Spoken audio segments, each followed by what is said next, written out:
1 minute to go.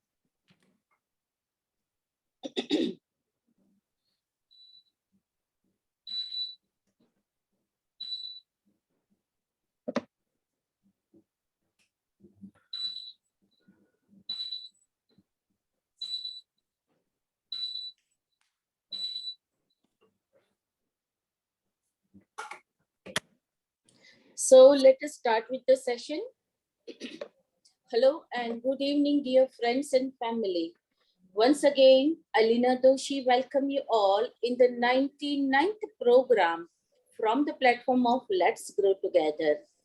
कहते हैं प्यार करना हो तो जीवन बीमा के जैसा करो, जिंदगी के साथ भी और जिंदगी के बाद भी। दोस्तों, जिंदगी में दुर्घटना कभी भी हो सकती है, मगर दुर्घटना के बाद बीमा नहीं हो सकता। आइए आज इस बात को एक कहानी के माध्यम से समझते हैं। अमेरिका के वियतनाम वॉर में एक फाइटर पायलट थे जिनका नाम था चार्लिन प्लम। उस समय वियतनाम वॉर में एक किटी हाउक नामक एयरक्राफ्ट कैरियर था जिस पर ये चार्लिन प्लम पायलट थे। वे सबके हीरो माने जाते थे क्योंकि उन्होंने 74 मिशन सक्सेसफुल किए थे। आज वो 75th मिशन पर जा रहे थे और इसी मिशन पर उनका प्लेन शॉट डाउन किया गया। उनका पैराशूट सही तरीके से ओपन हुआ पर वो एनिमी टेरिटरी में लैंड हुए, जहां पर 6 साल तक वो प्रिजनर ऑफ वॉर की तरह रहे। उनकी रिलीज के बाद वो वापस अमेरिका आ गए। एक दिन कैंसास सिटी में वो अकेले डिनर ले रहे थे तो उन्होंने देखा कि बाजू के टेबल पर जो बंदा बैठा है वो कॉन्स्टेंटली उनको देख रहा था। वे थोड़ा ऑकवर्ड फील करने लगे तो वो बंदा उठकर उनके पास आया और पूछा, excuse me, are you captain Charlie Plum? He said yes I am. उसने कहा, सर आप वही हैं जिन्होंने 74 सक्सेसफुल उड़ानें भरी और 75th mission per your plane shot down और आप 6 साल तक प्रिजनर ऑफ वॉर बनकर रहे? ही सेड यस, बट ये सब तुम कैसे जानते हो? उसने कहा, सर आप मुझे नहीं जानते हो पर मैं आपको अच्छी तरह से जानता हूँ। आपके 75th मिशन पर जो पैराशूट सही से खुला और आप बच गए वो मैं ही हमेशा पैक किया करता हूँ। कैप्टन चार्ली ने उस वक्त बयान दिया था।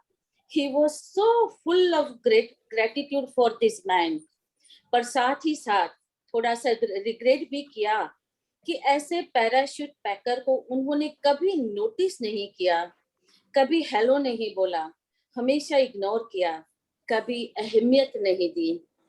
दोस्तों, आपको नहीं लगता कि ये बात हम पर भी लागू होती है? हमारी लाइफ में कितने सारे लोग ऐसे होंगे जो हमारी मदद करते हैं पर हम उन्हें नोटिस नहीं करते, वैलिडेट नहीं करते।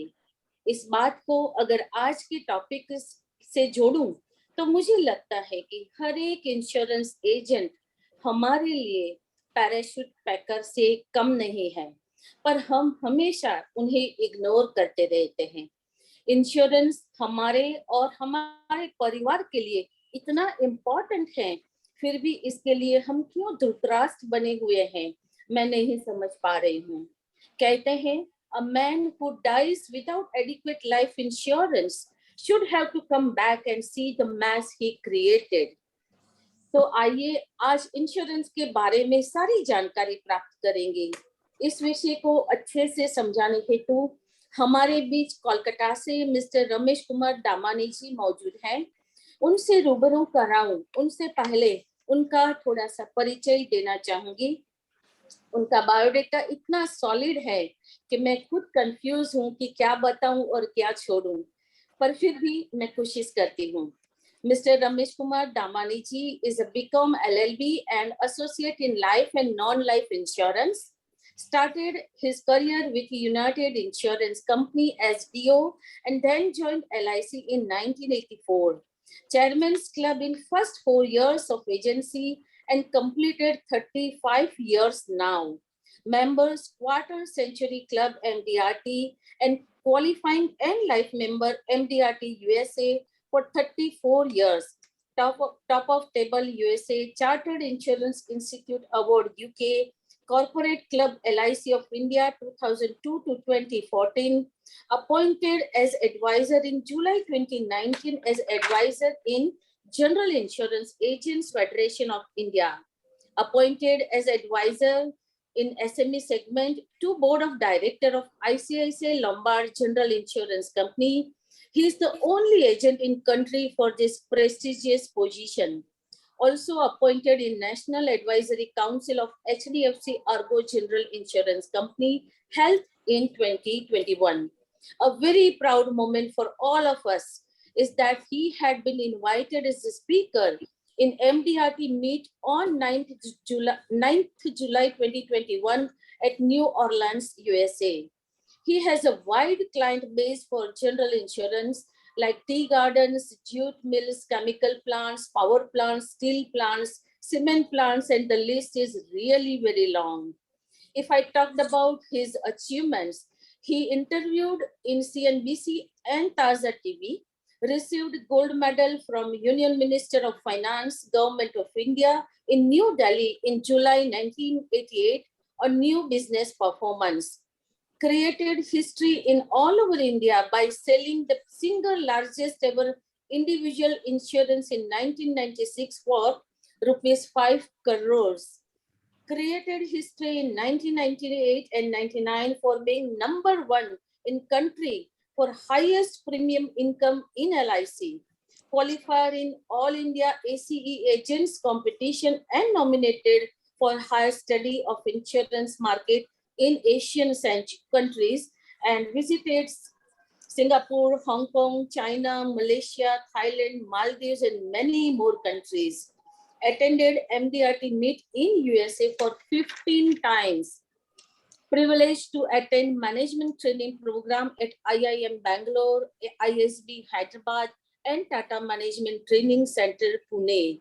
Also a member of so many prestigious social and cultural organizations and clubs in Kolkata. So dear friends and family, with great pride and joy, I am inviting a Bahubali of insurance sector, Mr. Ramesh Kumar Damani ji. Ramesh ji, let's grow together के platform पे आपका बहुत बहुत स्वागत है and over to you, sir. Very good evening to dear friends, Madam Leena ji and Dipesh bhai for inviting me to this great audience. Dear friends, it's my pleasure, sir. Welcome. It's good that yes, we are interacting in this late hours so that people are free and we can interact. देखिए दोस्तों, insurance एक मैं first चीज बोलता हूँ, लीना जी ने काफी बताया इंश्योरेंस के बारे में और एक कैप्टन के बारे में बताया. दिस इज अ फैक्ट कि insurance, I always say it is a piece of paper lying in safe. Piece of paper means, I say, is a hidden cash, invisible cash, which nobody can see in the house. Only the wife or the next kin knows that there is insurance policy lying in Almira. I always say to the insuring clients and insurable client, if you keep some cash in safe, then the ladies or children may buy something, there is a cash, let me enjoy. But this such a piece of paper, they cannot touch it. It is your requirement when you retire or if you are not there. So it is an invisible cash. All cash are visible, insurance policy with invisible cash, I always say. So something we talk to them, what is all about insurance. And when I am a salesman in insurance, sir, nobody want to buy insurance. सब बोलते हैं insurance लेके क्या होगा. और सबसे बड़ा दुख जब लगता है कि क्लाइंट जब बोलता है इंश्योरेंस तो एजेंट हमको दे रहा है, किंतु उसकी कमीशन कितनी बन रही है. So people are more interested about our earnings than to buy and protect their family. So still the insurance is a subject. The awareness is not there. My dear friends, I started my career as an insurance man in 1978 by joining the United India Insurance Company Limited. Before that, I am coming to the basic thing that I belongs from the insurance family. My father was in insurance, my uncle was in insurance. So for my family, it is since 1950, rather it is 72 years of insurance in my family. So where we have worked pre-nationalization with the foreign companies, then post-nationalization. So I have seen a lot of things with my father, how the families are being ruined when the insurance is not there. I have seen the richest of the richest family when the main breadwinner was there and he was running the business. But after demise of that person, nobody came from market to pay his payment. All outstanding payments were backdated. और जिनसे रुपया पाना तो कोई देने नहीं है और जिनको लेना था सब आके खड़े हो कि हमको आपसे रुपया पाना है. So मैंने ऐसे ऐसे घरों में काम किया है जहाँ I've seen the family flushed with cash, but after death of the breadwinner, where the family is today, I also don't know. I've seen the who's of Calcutta, top people, top businessmen, जिनकी ऐसी हालत थी कि they बोलते थे कि 7 जन्म तक हमारे परिवार को रुपया नहीं चाहिए. और उनके सामने मैंने उनको रुइन होते देखा है because they never planned properly. मैं आजकल 2 बात करता हूँ. Dying early is not a problem because lot of enhancement in medical science. I'm talking two controversial things. Why insurance and why not insurance? First of all, I say that dying early is not a problem because of the advancement in medical science. But living long is a bigger problem. If somebody survive till 90 and he feels that I'm depending on my children is very wrong. I always say protect yourself with the long planning. The long-term planning can only be done by insurance, not by any other instrument in the world. You might have got equity, you might have got other savings which may be liquidated. But insurance is such a thing, nobody wants to liquidate unless until there is very great hardship. So I always say one thing more, if you love your family, take insurance. You are not buying insurance because you never love your family. So I always have two things in my mind. If you love your family, take insurance. If you don't love your family, leave it. I'm not the nominee. It's not for my benefit. So I always attach insurance with the family. Okay, why you want insurance? In 78, when I joined insurance, I was doing motor insurance. I was doing all households, shopkeepers, and used to meet each and every person personally. From 78 to 84, I served in United India Insurance Company as a development officer. But my father insisted me, you have got a big caliber, why you are just in the payroll of the insurance company? Why you become a freelancer? You can spread the message of insurance in a big way. And the very interesting thing he told, you are insuring the car is valued at 2 lakhs rupees. The person sitting in the car having no insurance. The car may get damaged, so he is more worried. But the car which he can buy more car, he is keeping himself uninsured. So does it value zero? So that point hit me. Yes, people are taking care of their assets. People are insuring their merchandise. People are insuring their shop. People are insuring their vehicles. People are insuring everything. But when I talk about life insurance, they say I don't need life insurance. So assets which they have created has got value. The person who can create asset himself is no insurance. So these were some basic ideas were cropped into my mind with my father. So I resigned from United India Insurance Company in 1984. And from 1st October, I became the life insurance agent. And I never looked back. To the old people which I knew, rather to my school friends, I approached. I've taken the life insurance agency, you take insurance. So I always selling one thing. You are insuring your shop, you are insuring your car, but you are not insuring yourself. So that very small line created me and given me good motivation to sell insurance. And I used to only give one punchline, insuring the car, 2 lakhs, 3 lakhs, but yourself insurance, no value. So that was a big, you see, I got the training from my father and started selling insurance. So in 1996, I came across with a client. The very interesting thing that he was traveling to USA and asked him that he was HNI of Calcutta, he still had bigger HNI. And I told him how you are going to US. He told me I'm traveling in a business class. I told him about a 3-year-old baby. That will be also going, well, yes, she will also go along with my maid servant. And how she will travel also in business class? Well, yes, she will also in business class. I just told him, leave your maid servant, ask me to carry your baby. I will go along with the business class. So it was all fun talk. And my only idea was to sell insurance. I simply asked one question, my dear You are traveling in all luxuries and business class. What happens if you are not there? Can the same luxury will be maintained by your family? Can the same luxury will be there with your family if you are not there in the world? He really could not understand what I mean to say, but his father was sitting next to his chamber, in the same chamber. He told me, Damani, I know what you are talking. You are a shrewd salesman. You want to say the same status should continue and should have a life insurance. Yes, you should have a life insurance because the interest rate was 10% that time. And if you got a big policy, at least the family can survive. I came across the income tax returns, they were big returns. I immediately sold the policy of 5 crore in 5 minutes. The only calculation that if the person who has got such a luxurious life, the family life should not be disturbed because only the physical absence of the breadwinner, but other things are constant. So that small line, small talks allowed me to sell the policy of 5 crore. That was the largest policy in 96 on individual life. And that was a very big news in 96. And rather in 2019, I sold 2 policies of 100 crore each.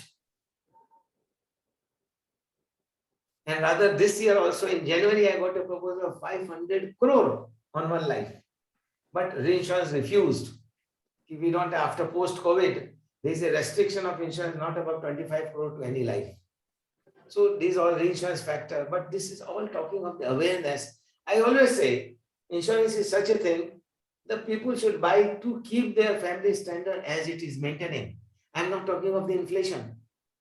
When the inflation government says 6%, to my opinion, it is not less than 10%. Because when you go to market, you see the much more things are costly. So government has got a different data, but in actual life, there is something different. Medical inflation is at peak. The government doctors' bills are such high. So I always said 2 things. When I sell insurance, I talk of the health insurance also. But both things continue parallelly. I say, you will die once in a lifetime, but you may fall sick 2 times. Death is 1 time only, but sickness can come 2 times. So you should have health insurance, which can save your wealth. You should have life insurance, which may continue the family status as it is. Ramesh ji, थोड़ा हिंदी में बोलिए sir. हाँ जी, हिंदी में बोल देता हूँ. हिंदी में ज्यादा बोलिए. अच्छा, ठीक है. जैसा बोलने की आदत ऐसी हो जाती है. मैं ऐसे बोलता हूँ कि देखिए, लोगों का अपना पारिवारिक रहन सहन स्तर कायम रहना चाहिए. ये एक अच्छे बुद्धिमान बिजनेसमैन या व्यक्ति का उद्देश्य होना चाहिए. क्योंकि ये कटु सत्य जीवन का कि हर व्यक्ति को मरना है. ये कटु सत्य कहना बहुत सरल है, क्या मरना है कहने की बात है. But when we talk of insurance, I say yes, one has to die. You to accept this truth. क्योंकि युधिष्ठिर से ही पूछा गया था कि जीवन का कटु सत्य क्या है, तो ये कि मौत आनी है सबको. ये सबसे बड़ा सच है, बट इसको कोई एक्सेप्ट नहीं करना चाहता है. The acceptably becomes the biggest challenge.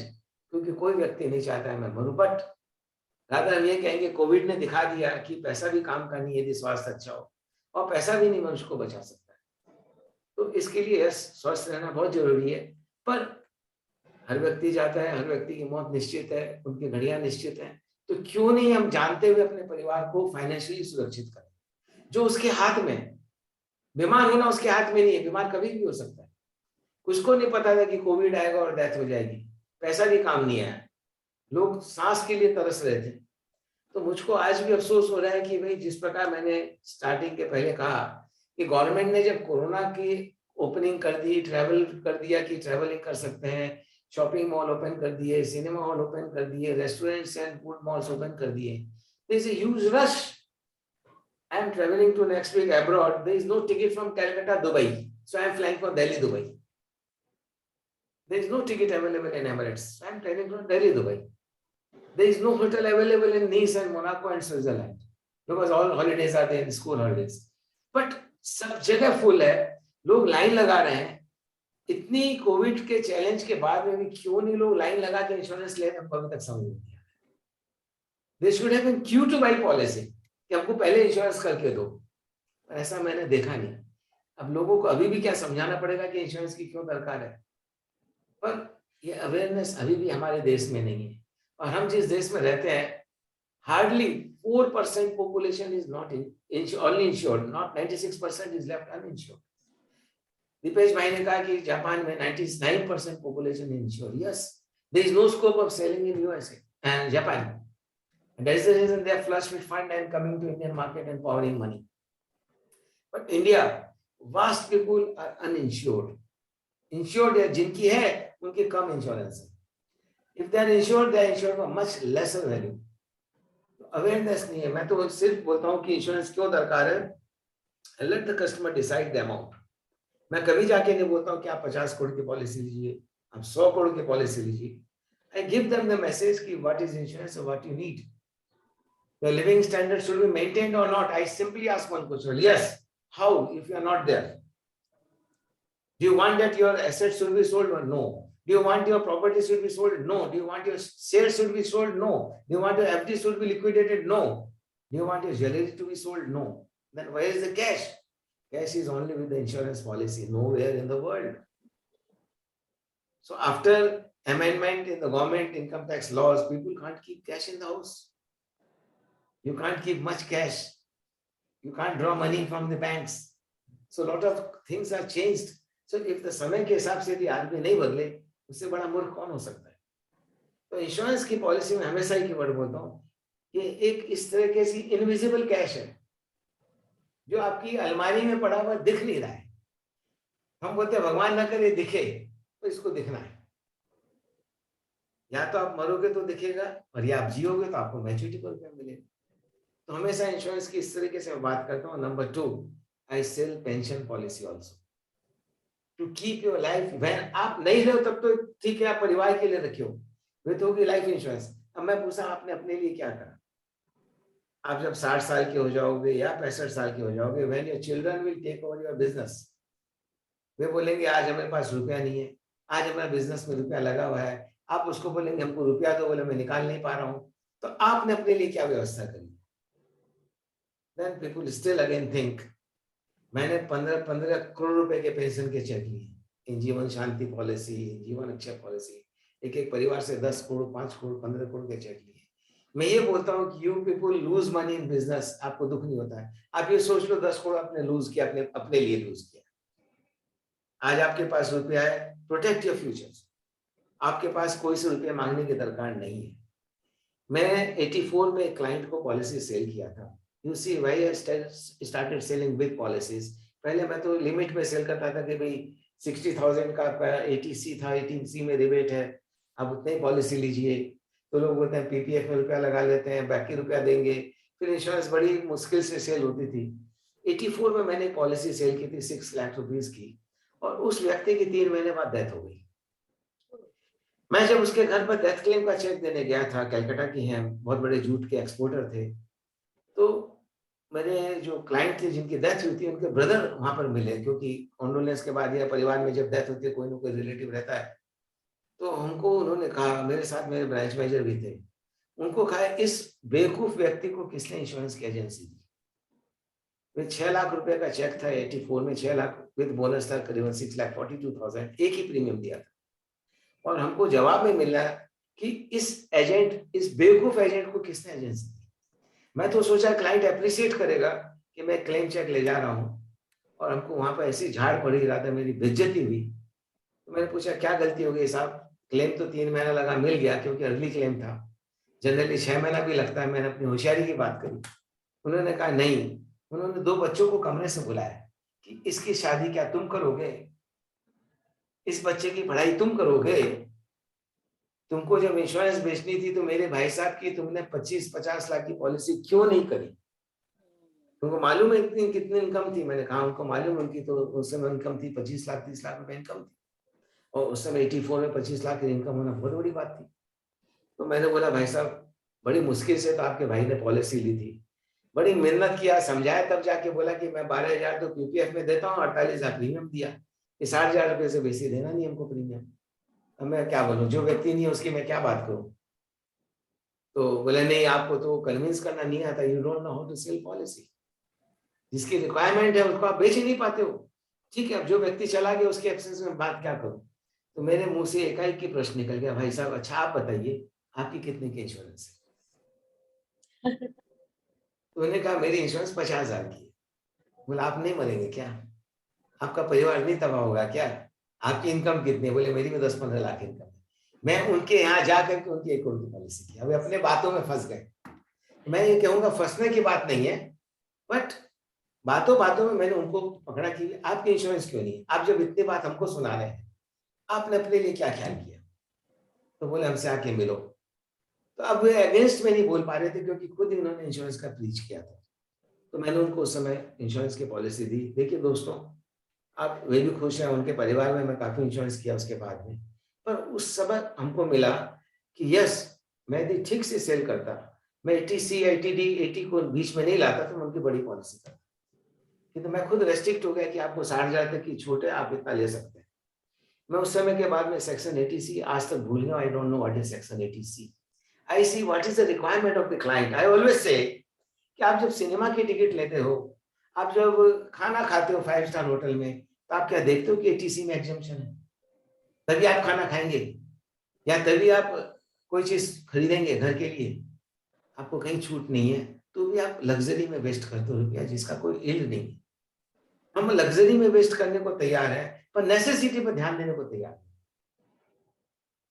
आप सिनेमा देख के आ गए 3 घंटा, आप यूट्यूब में भी फ्री में देख सकते थे, आप 2 महीने बाद देख सकते थे, पर आज आपको देखना है क्योंकि आपको शौक है, क्योंकि आपको अच्छा लगता है कि हमने पहले देखा, हम दूसरों दोस्तों को बताएंगे। तो आप अपनी इस ईगो को खत्म करिए। आप एटीसी की बात मत करिए क्योंकि हर चीज में छूट नहीं है। आप अपनी लग्जरी में खर्चा करते हो, उसमें छूट नहीं है। आप 5 स्टार में ट्रैवल जाते हो, छूट नहीं है।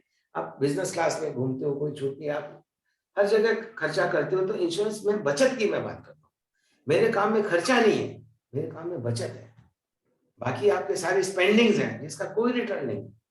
सिर्फ मेरे काम में स्पेंडिंग भी नहीं है, बचत है, जिसमें भी आपको अपनी तकलीफ हो रही है। मैं तो बचाने की बात कर रहा हूँ, खर्चे की बात नहीं कर रहा। So I always sell the policy, या लोगों को समझा के बोलता हूँ कि आप कितना रुपया बचा पाएंगे। मैं इतना ही पूछता हूँ, भाई साहब कितना कमाते हैं? भाई साहब महीने का 1,00,000 रुपया कमाता हूँ। मैं इतना ही पूछता हूँ, महीने का 5,000 10,000 बचा पाओगे? आराम से बचा लेंगे।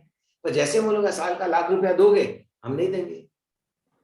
1,00,000 रुपए की बात करूंगा तो बहुत ज्यादा हो जाता है। तो मैं बोलता हूँ 10,000 रुपया महीना दो, 10,000 तो 1,20,000 दे देते। तो talk small things which can give you the big things. पर अल्टीमेटली और एक बात बोलता हूँ, भाई साहब जो इंश्योरेंस ले रहे हो, क्या आप हमको नॉमिनी बना रहे हो? हमको नॉमिनी नहीं बना रहे हो, आपका परिवार नॉमिनी है, आपके बच्चे नॉमिनी है, आपकी वाइफ नॉमिनी है। तो आप क्यों इतना माथा लगा रहे हो? अब वाइफ को गहना दिलाते हो, वाइफ के लिए लग्जरी में स्पेंड करते हो, तो आप कुछ सोचते हो? भाई साहब those are all depreciable assets. Sari, dress, luxury सब खत्म हो जाएंगी। मेरी इंश्योरेंस पॉलिसी स्टैंड करेगी जब आप नहीं रहोगे। आपको लोग याद करेंगे कि एक अच्छा व्यक्ति था जो परिवार को बचा के गया। और आज मैं बोलता हूँ दोस्तों कि किसी घर में भगवान कोई समस्या नहीं लाए कि घर में कोई भी अर्निंग मेंबर जाए। ये सबसे दुखद बात है, परिवार रुइंड हो जाता है। क्यों रुइंड होता है? फाइनेंशियली रुइंड होता है। हम बोलते परिवार बर्बाद हो गया, ये बर्बाद कहाँ हुआ? यदि वही व्यक्ति की इंश्योरेंस होती, बोले कि देखिए अगला को जाना था चला गया, कोई रोक नहीं सकता है, तो आज परिवार को सुखी रखा है, बर्बाद वर्ड नहीं बोलेगा। तो हम सोचते हैं कि यदि किसी व्यक्ति की समाज में इंश्योरेंस नहीं है और कोई के घर में इस प्रकार अनहोनी घटना घटती है, जो कमाने वाला व्यक्ति चला जाता है, तो उसमें एक इंश्योरेंस एजेंट की गलती है कि उस परिवार को उसने अप्रोच नहीं किया। मैं पर्सनली सोचता हूँ किसी परिवार को यदि रुइन हुआ है तो एक इंश्योरेंस एजेंट की गलती से हुआ। यदि वह जाकर के वहां समझाता कि आपको इंश्योरेंस की दरकार है, तो शायद वह परिवार बच जाता। और आज भी दोस्तों मैं कितने लोगों से मिलता हूँ, हम बोलते दमानी तुम आते हो सिर्फ इंश्योरेंस की बात करते हो। मेरा लाइसेंस टू सेल इंश्योरेंस है। कोको कोला भी एडवर्टीजमेंट देता है कि ठंडा मतलब कोको कोला। आईटीसी भी देता है कि सिगरेट पीना इंजूरियस टू हेल्थ है, तो भी आप पीते हो। वे तो बोलता है कि मेरी सिगरेट मत पियो, फिर भी आप पीते हो। सिनेमा में जब लीकर का सीन आता है तो वहां बोलता है इज इंजूरियस टू हेल्थ, फिर भी आप लीकर लेते हो। मैं तो सेफ्टी की बात कर रहा हूँ कि परिवार को फाइनेंशियली सेफ कर रहा हूँ, तो भी आप नहीं सुनते हो। जहां लिखा हुआ है कि मत लो वहां आप लेते हो, और जहां मैं कहता हूँ बचाओ अपने परिवार को सुखी रखो, आप लड़ जाते हो। तो लोगों को एक अवेयरनेस लाने की दरकार है दोस्तों। लेने को लोग तैयार है, people want to buy insurance, but there is lack of awareness. इसके लिए हम एजेंट दायी हैं। हम एजेंट की रिस्पॉन्सिबिलिटी बहुत ज्यादा है कि हम एक परिवार को संजो के रखें, एक परिवार को सुखी रखें। क्योंकि फिजिकल प्रेजेंस चली गई, फाइनेंशियल प्रेजेंस रह गई। क्योंकि यदि आज किसी व्यक्ति के जाने के बाद में किसी परिवार को उनकी इनकम का 20 गुना इंश्योरेंस, यदि कोई व्यक्ति की 1 लाख इनकम है, 20 लाख की इंश्योरेंस है, कोई की 1 करोड़ इनकम है, 20 करोड़ की इंश्योरेंस है, तो 20 करोड़ का यदि हम मान लिया बैंक में 5% भी ब्याज हो, मान लिया डिक्रीजिंग रेट ऑफ इंटरेस्ट है, तो परिवार को तो साल का 1 करोड़ रुपया खाने का स्टैंडर्ड कायम रहेगा। और हमारे देश में एक और बड़ी लेडीजों की आफत है कि कोई अपने हस्बैंड को नहीं पूछ सकती कि आपकी इंश्योरेंस है कि नहीं। ये क्या तो हमारे देश के संस्कार ऐसे हैं, हमारे हिंदू या हमारे समाज के संस्कार ऐसे हैं कि कोई भी एक स्त्री अपने हस्बैंड को नहीं पूछ सकती कि आपकी इंश्योरेंस है कि नहीं। हस्बैंड बोलेगा क्यों भाई, हमारा मरने का वेट कर रही है। तो एक हमारे समाज में भी एक ऐसी बाधाएं आती है जो एक लेडी या कोई अर्निंग मेंबर को नहीं पूछ सकती। मैं अपने परिवार की बात बताता हूँ। मेरी अभी एज 65 है। At the age of 60, my all policy matured. And I got a pension policy of Jeevan Dhar of 1996. I am pension holder of 2 lakh per month from LIC. So my lifestyle is okay. पर जैसे ही मेरी policy खत्म हुई, ये 3 साल पहले जब मैं 62 साल का था, मेरी लड़की ने पूछा, पापा आपकी इंश्योरेंस पॉलिसी तो एक भी नहीं। मैंने जवाब दिया है इंश्योरेंस, ये पेंशन पॉलिसी। बोले forget it, what is for us. बच्चियां मेरी MBA पढ़ी नहीं है। बोले मम्मी के लिए कहाँ कैश है। That was my children question. See, I hats off to my daughters who are well qualified. They are courageous enough कि आपकी इनकम की इंश्योरेंस क्यों नहीं है। We need insurance. Can you believe एक लड़की अपने पापा को बोलती है कि आपकी इंश्योरेंस क्यों नहीं है। पर ठीक है, हमने बच्चों का इंश्योरेंस एनवायरनमेंट में जन्मे हैं, पले हैं। They know what is the value of insurance. You know, I was forced to buy insurance क्योंकि मेरी पेंशन पॉलिसी है। मतलब नहीं, we don't know pension, pension तो आपको मिल रही है। We want your insurance. मेरी जो इनकम के हिसाब से 5 करोड़ की पॉलिसी मिल रही थी, मैंने पॉलिसी कराई। मैंने बोला चलो 5 साल प्रीमियम देके ऑफ करेंगे, 22 लाख रुपया साल का प्रीमियम दे दो। And as a term insurance we want your cover up to 100 years. मैंने बोला 85 तक लो। नो, आप यदि 85 इयर्स वन डे रह जाओगे तो आप अफसोस करोगे हमारे क्यों। We need your cover up to 100 years. That was the terms. I bought my policy for 5 crore. I have got my all adequate insurance and pension, and I got a medical insurance for 4 crore. So you see, यदि हम अपने आप को feel क्यों अच्छा करते हैं, at least my family is financially secure. ये एक अवेयरनेस नहीं है हमारे समाज में, या हमको ऐसी नॉलेज नहीं है कि एक लेडी एक अपने कोई भी हस्बैंड को पूछे आपकी इंश्योरेंस क्यों नहीं है। तो ये तो डेफिशिएंसी कहेंगे, या इसको कहेंगे कि हमारे सिद्धांतों में नहीं है कि कोई पूछे। पर नहीं, मैं कहता हूं कि हर नॉलेजेबल लेडी को पूछना चाहिए कि आपकी इंश्योरेंस क्यों नहीं है। क्योंकि एक ऐसी नीड है जो आफ्टर डेथ क्रिएट होती है। उस समय नहीं होने से परिवार रियली, हम समाज में कोई व्यक्ति की डेथ होती है तो पूछने जाते हैं, कहते हैं कोई काम हो तो बोल देना।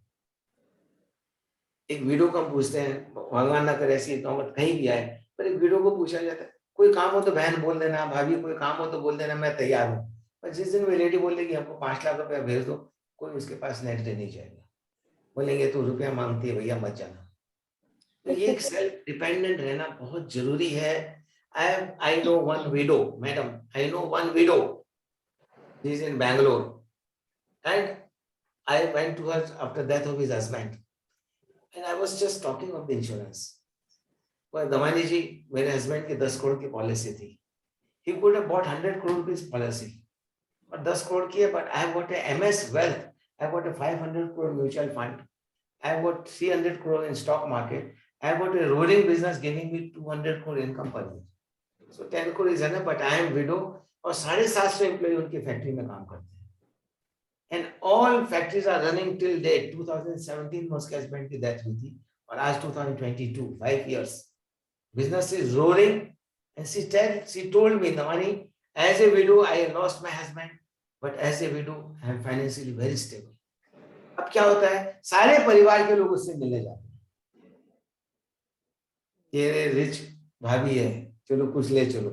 पर आज यदि कोई उनकी अवस्था खराब होती, कोई नहीं जाता। Again, see the fund. In 2018, she bought an aircraft of 70 crore. मैंने पूछा, अरे भाभी तुम क्या करोगी एयरक्राफ्ट का? बोले चाहिए, बिजनेस कॉल के लिए हमको जाना पड़ा, I have to travel a lot from Bangalore. So I have seen people who are cash rich as a widow. I have seen the family who are ruined when the earning member has gone. So this is all about insurance. People don't know the value of insurance. Insurance is a need of the hour. और भगवान insurance उन्हीं को देता है जो health wise अच्छे हैं, जो फाइनेंशियली सक्षम है। तो कभी कभी मैं अपने दोस्तों, यारों और क्लाइंट को बोलता हूँ, you are lucky that you are getting insurance. बोले how? Health is good and wealth is good. If anything is missing, you will not get insurance. Well, how? Well, if you don't have wealth, you can't pay premium. If you don't have good health, you can't buy insurance. तो जीवन रथ के दो पहिए हैं, health and wealth. यदि दोनों ठीक हो तभी इंश्योरेंस मिलेगी। और आज आप अच्छे हो, ये भगवान की असीम कृपा है कि आपको इंश्योरेंस मिल सकती है। Don't miss this opportunity. कोई कारणवश कोई को स्टेंट लग गया, कोई को बाईपास हो गया, कोई को किडनी ट्रबल हो गई, you will never get insurance. और गेट इंश्योरेंस तो जब मिलती थी तब नहीं ले रहे थे, जब नहीं मिलती है देयर इज अ क्यू। हर कैंसर पेशेंट बोलता है मेरे insurance. To ask any cancer patient, he is a good customer. He will want to buy any amount of insurance, but he cannot get it. तो ये हमारा दुर्भाग्य है कि हम अच्छे व्यक्तियों को अप्रोच करें, उनके परिवार को सुरक्षित करें, ये हमारी ड्यूटी बनती है। We agents are totally responsible to society to keep them adequately covered. यदि कोई समाज में या कोई व्यक्ति अनइंश्योर्ड रहता है, मैं सोचता हूँ ये मेरी गलती है, मैं क्यों नहीं उसके यहाँ गया। तो हमारी ड्यूटी बनती है कि यस, जाके इंश्योरेंस की बात करो। मेरे एक और परिचित क्लाइंट है, मैं उससे जितनी बार मिलता हूँ बोलता आपने 100 करोड़ की पॉलिसी क्यों नहीं लेते। बोलता आप तो हमको 10 बार बोल चुके हैं। मतलब आप जितनी बार मिले हुए बोलूंगा, अब मत लो, आपका काम है, मेरा काम है बोले। कम से कम मेरे को मन में ये शांति रहेगी कि आप कभी कुछ हो गया तो मैंने आपको क्यों नहीं कहा, मैं अपनी शांति के लिए कर रहा हूं, आपको नहीं बेचूंगा। तो it is all creating awareness. Yes, you need insurance. मैं बोलता हूँ जिस प्रकार बच्चे को बार बार डांटा जाता है कि क्यों नहीं पढ़ते हो, आगे पढ़ो, ठीक से पढ़ो, उन्नति होगी, हमारा भी फर्ज बनता है क्लाइंट को जाके बार बार समझाओ। नहीं समझेगा, ना करेगा, पर मैंने अपना काम किया, मेरे मन में ये अफसोस नहीं होगा, ग्लानि नहीं होगी कि मैंने उस परिवार को क्यों नहीं कहा। तो दोस्तों, ये इतना बड़ा सब्जेक्ट है, आज भी हमारे देश में इंश्योरेंस की अवेयरनेस नहीं है और लोग ऐसे समझते हैं कि भाई इंश्योरेंस क्या ली कि एजेंट को अप्लाई किया। मैं सोचता हूँ कि नहीं, मैंने इंश्योरेंस किया, मैंने परिवार को सुरक्षित किया, ये मेरा फर्ज बनता है। दोस्तों, insurance is a need of our, is a great thing. और कहीं भी यदि नहीं होता है तो बार बार जाके समझाओ, कोई दिक्कत नहीं है। मैं तो हर क्लाइंट को जो नहीं बोलता उसके बाद 3 बार और जाता हूँ, बोलता फिर आगे समझाने के लिए आप समझते नहीं। तो एक क्लास में एक लड़का 3 साल फेल होता है तो क्या पढ़ना छोड़ देता है क्या? मैं बार बार आऊंगा, मेरा काम है, टीचर का काम है पढ़ाना। आप मत लो इंश्योरेंस, मैं तो आऊंगा और आपको समझाऊंगा, मत लेना। एक व्यक्ति हमको क्लाइंट बोलते हैं, दमानी तुम जितनी बार आते हो एक चेक कटा के चले जाते हो, क्या आदमी है, तुम आते हो एक चेक, हमको पता ही नहीं चलता तुम कितनी पॉलिसी कर दी। बोले आपने क्षमता है तभी तो मैं कर रहा हूँ। और बहुत खुश से बोला तुमने अच्छा किया पॉलिसी कर दी। तो ऐसी चीज insurance is such a fun. हम एज ए सेल्समैन इसको फन फील करते हैं, इसको ड्यूटी फील करते हैं, इसको अपना समाज के प्रति हमारा ऑब्लिगेशन फील करते हैं कि हमारी ड्यूटी बनती है। Are we doing our right job और not? So we should keep that three things in the mind कि भाई परिवार को सुरक्षित करना फाइनेंशियली मेरा कर्तव्य बनता है। हेल्थ मेरे हाथ में नहीं है, उसकी आयु मेरे हाथ में नहीं है, कुछ मेरे हाथ में नहीं है, ना उस व्यक्ति के हाथ में है, पर जो मेरे हाथ में है मेरा काम बनता है। एक आदमी अपने आप को सुरक्षित करने के लिए दवाई लेता है, योगासन करता है, यौगिक सब तरीके की व्यवस्था रखता है, पर फाइनेंशियल व्यवस्था नहीं रखता। वे अपने लिए हेल्थ कोच रखेगा, अपने लिए सब तरीके के गाइडेंस लेगा, सब तरीके की व्यवस्था रखेगा, रेगुलर हेल्थ चेक करेगा, सब ठीक है, पर ये जानते हुए कि मृत्यु निश्चित है, मृत्यु नहीं टाल सकता है, तो भी इस चीज को भी अनअवेयर रहता है। तो हमारी बहुत ज्यादा ड्यूटी है कि लोगों को अवेयरनेस पैदा करें, लोगों को बताएं इंश्योरेंस इज द नीड। और इसी दरमियान मैं जब पॉलिसी की बात करता हूँ, लोगों को क्लेम देता हूँ, कोई गाड़ी का क्लेम देता हूँ, कोई फैक्ट्री का क्लेम देता हूँ। मैंने 130 करोड़ का भी फैक्ट्री का क्लेम दिया, 80 करोड़ के दिए, 60 करोड़ के दिए, बड़े बड़े क्लेम दिए। तो उन लोगों को जाके बोलता भाई फैक्ट्री का क्लेम हो गया 100 करोड़ का, अपने कितने की इंश्योरेंस है? फैक्ट्री का क्लेम होगा, आप तो सर पटक के बैठ गए, आप मर जाओगे तो सर पटकेगा, तो परिवार माथा फोड़ेगा कि रुपया कहाँ गया, कुछ तो करो। तो लोग करते हैं पॉलिसी को, बता अच्छा 25 करोड़ की कर दो। मैं बोलता हूँ फैक्ट्री जितनी तो करो 500 करोड़ की, नहीं करते। हालांकि जनवरी में एक प्रपोजल आया 500 करोड़ का मेरे पास में, बट री इंश्योरेंस ने रिजेक्ट कर दिया। क्योंकि 25 करोड़ के ऊपर में अभी इंश्योरेंस नहीं हो रही इंडिया में पोस्ट कोविड, पर there are people to buy insurance. आप समझाओ या लोग समझो, तो मैं तो ये देखता हूँ कि क्यों नहीं लाइन लगी इंश्योरेंस लेने की। हमारे शॉपिंग मॉल में लाइन है, हमारे होटल्स में लाइन है। मैं बॉम्बे गया था 2 हफ्ता पहले, all hotels way full because of IPL। Hotel tariff gone up by 60%। तो क्या हालत हो रखी है। तो सब जगह पैसा है, पर सेविंग्स के लिए जब बात करते तो पैसा नहीं। लग्जरी के लिए बात करें तो पैसा है। मर्सिडीज गाड़ी की हाईएस्ट सेल हो गई, BMW की हाईएस्ट सेल हो गई, इंश्योरेंस कोई ले नहीं रहा। तो इट इज ऑल अबाउट, गाड़ी लेते के साथ ही घर आते 10% डेप्रिसिएशन। आप ये गाड़ी ले 1 करोड़ की और बेचिए, 90 लाख से ऊपर बाहर नहीं मिलेगा। अभी लाइए और अभी बेचिए, घर पर लाते उसका दाम 90 लाख हो जाता है, पर still people buy for their luxurious life. तो मैं बोलता हूँ फाइनेंशियल लग्जरी सिर्फ इंश्योरेंस से ही मिल सकती है, कहीं नहीं मिली। तो insurance is a need of the hour, people should buy if the awareness is there. This lack of awareness हमारे देश में इंश्योरेंस की बहुत लैकनेस है। तो इसके लिए दिपेश भाई को मैंने कहा कि भाई IRDA को लिखिए, मैंने ऑलरेडी लिख चुका है, मैंने दिल्ली HRD मिनिस्ट्री को भी लिखा है कि insurance should be taught in the class. Let the people come and buy insurance is a need. People should not take insurance as an investment. लोग कंपेयर करते हैं कि इंश्योरेंस में क्या रिटर्न है। मैं बोलता हूँ रिटर्न इतना ज्यादा इंश्योरेंस में जो वर्ल्ड में कहीं नहीं है। बोले कैसे? इंश्योरेंस कंपनी ने आपको 1 करोड़ की पॉलिसी दे दी, 5 लाख प्रीमियम ले लिया। अब आप बोलते हो कि 20 साल बाद क्या मिलेगा, रिटर्न निकाल। तो बोला कल मर के रिटर्न निकालो ना, क्यों नहीं मरते हो? हाईएस्ट रिटर्न चाहिए, जल्दी मर जाओ। और ज्यादा रिटर्न चाहिए, एक्सीडेंट में मर जाओ, डबल मिल जाएगा। रिटर्न से ज्यादा, इससे ज्यादा रिटर्न कहीं नहीं है। तो कोई मरना नहीं चाहता, रिटर्न तो आपके हाथ में है। क्यों आप देने से मरने गए? हम तो कल ही देने को तैयार थे। तो इंश्योरेंस में रिटर्न कभी नहीं जोड़ना चाहिए। रिटर्न बहुत महंगा पड़ता है। हमको बोलते हैं रिटर्न क्या मिलता है? जबरदस्त रिटर्न मिलता है। बोले कैसे? बोले आज आप 1 करोड़ की पॉलिसी कर ली, कल आप मर जाइए, रिटर्न निकालिए कितना था कल का। बोले क्या मतलब? बोले मतलब क्या, इंश्योरेंस में तो हिडन वर्ड है डेथ। आप क्यों नहीं मरे कल? मैंने तो इंश्योरेंस कंपनी बोली है कि आप रिटर्न आपके हाथ में है, पर आप लेना ही नहीं चाहते, आप 20 साल वेट करते हो, तो रिटर्न तो हम कम देंगे।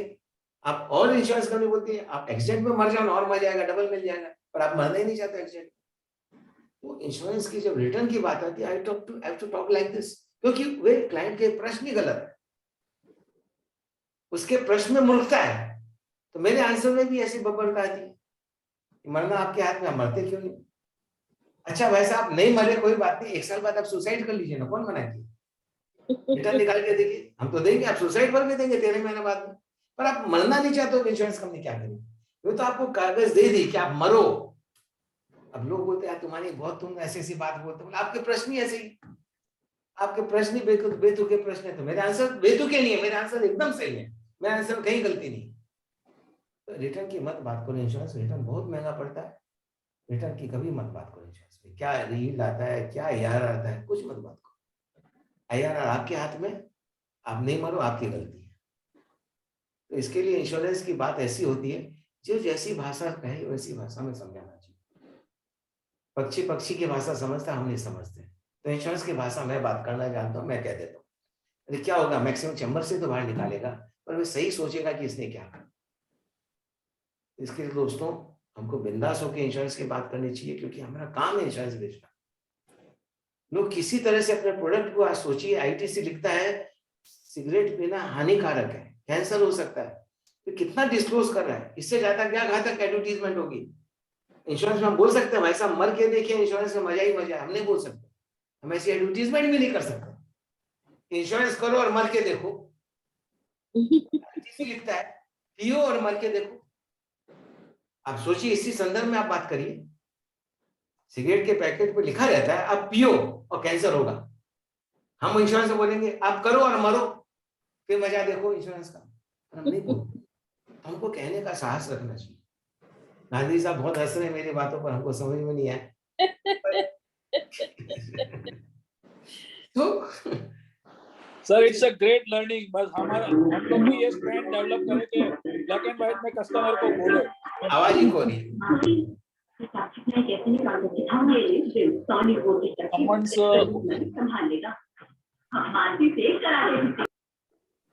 Sir we need to be black and white to the customer. मैं आज वो आपका जो ये practical solutions है, it's really very good. बिल्कुल, kindly Customer को mute black and white yourself. में ये बात कहे, कस्टमर को मैंने- ब्लैक एंड व्हाइट में ये कहना चाहिए. नहीं, मैंने कहा कि मैंने क्या कही गलती कही है? नहीं. Insurance advisor should be ruthless and shameless in propagating his idea, concept of insurance. Definitely, I agree with मैं you. आपको एक कंपैरिजन करा. Don't you feel that ITC is ruthless? No, ITC बोलता है कि तुम पियोगे सिगरेट और पीना मरोगे, हानिकारक है. कैंसर होगा. कैंसर ये होता भी है. लिख दिया, फोटो भी दिया है. हाँ, दिया है. तो मैं भी क्या अपने एक डेड बॉडी की फोटो लगाऊंगी कि मरोगे तो कितना फायदा होगा. पर at the time of talking of insurance we talk to the client. मैं बात करता हूँ, उसको डर नहीं है. अरे भाई साहब, मैक्सिमम ना करेगा, धक्का देके चैम्बर से निकाल देगा, आगे से मत आना. तो मैं बोलता हूँ कि आप फैक्ट्री के इंश्योरेंस क्यों कर रहे हो? क्योंकि आग लग जाएगी तो क्लेम मिलेगा. कोई आंधी तूफान में फैक्ट्री उड़ गई तो क्लेम मिलेगा. भाई साहब, आप 100 करोड़ की फैक्ट्री की चिंता करो, पर जिस व्यक्ति ने 100 करोड़ की फैक्ट्री बनाई है और जो बैंक से लोन लिया है, कौन चुकाएगा? आपका घर द्वार बिक जाएगा. आपने जितना लोन लिया उतनी तो इंश्योरेंस करो, कम से परिवार को सुरक्षित करो. तो आप सोचो, आपको ठीक से समझाना पड़ेगा, उसकी नीड समझ करके, उसका प्रोफाइल समझ के बात करनी पड़ेगी. और हर व्यक्ति की नीड है. मैं बोलता हूँ इंश्योरेंस है. मैंने गाड़ी पार्किंग, जो गाड़ी पार्क करते हैं उनकी भी इंश्योरेंस करता हूँ. मेरे घर में जो मिल्क बना था उसकी भी पकड़ के इंश्योरेंस करता हूँ. क्या तुम्हारा परिवार कहा जाएगा? मेरे घर में अभी फर्नीचर बने, जो भी बने, सब मिस्त्रियों की मैंने इंश्योरेंस करो. यार तुम लाख रुपए की लोन, कौन मना करता है?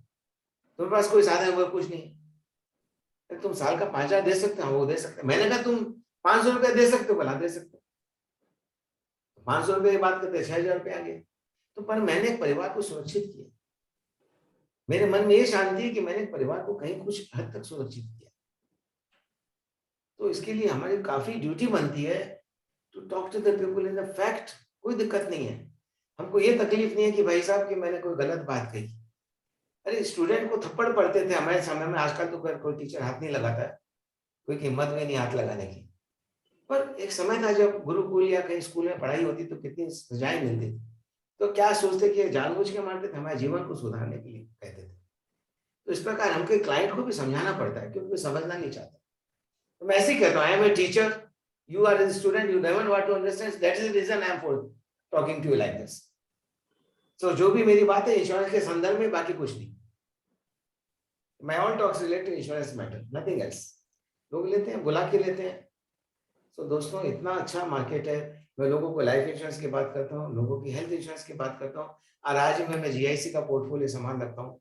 तो इसके लिए हमको पैरेलल सुविधा मिलती है कि क्लेम्स होते हैं तो इंश्योरेंस की बात हो जाती है, क्लेम्स के बाद में लाइफ इंश्योरेंस की बात हो जाती है, फिर एम्प्लॉइज ग्रेच्युटी की बात हो जाती है, फिर उसके बाद में हेल्थ इंश्योरेंस की बात हो जाती है, एम्प्लॉइज ग्रुप मेडिक्लेम की बात हो जाती है, एम्प्लॉइज ग्रेच्युटी इंश्योरेंस, सबकी बात करता रहता हूँ. एक इंश्योरेंस एक इतना वास्ट सब्जेक्ट है कि हम एक तरीके से एक अम्ब्रेला, एक शील्ड में सबको पैकेज दे सकते हैं. और सबसे बड़ी बात है, गवर्नमेंट में टैक्स की छूट है. तो इसके लिए यदि लोग करें, और हम एक समाज, हम इंश्योरेंस की बात नहीं करते, हम बोलते परिवार को सुरक्षित किया. सही. ऑलवेज टॉक कि I am not ensuring you, I have made your family financially secure. खत्म.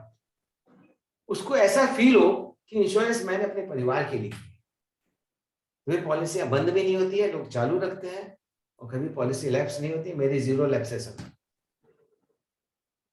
तो इसके लिए insurance is awareness all about.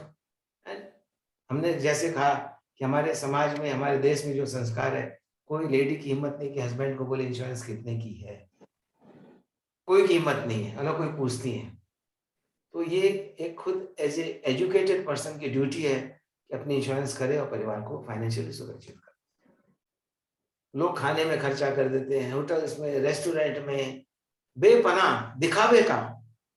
एक शादी में 5 करोड़ 10 करोड़ खर्चे हो रहे हैं, कोई परवाह नहीं पड़ता है. कौन देखने गया है? 2 घंटे की शादी है, लोग चेहरा दिखा के निकल जाते हैं, दिखावे में खर्चा हो गया. तो सब जरूरी है, ठीक है, मान लिया वे भी किया, तो परिवार को फाइनेंशियली कितना सुरक्षित किया, मैं ये जानना चाहूँ.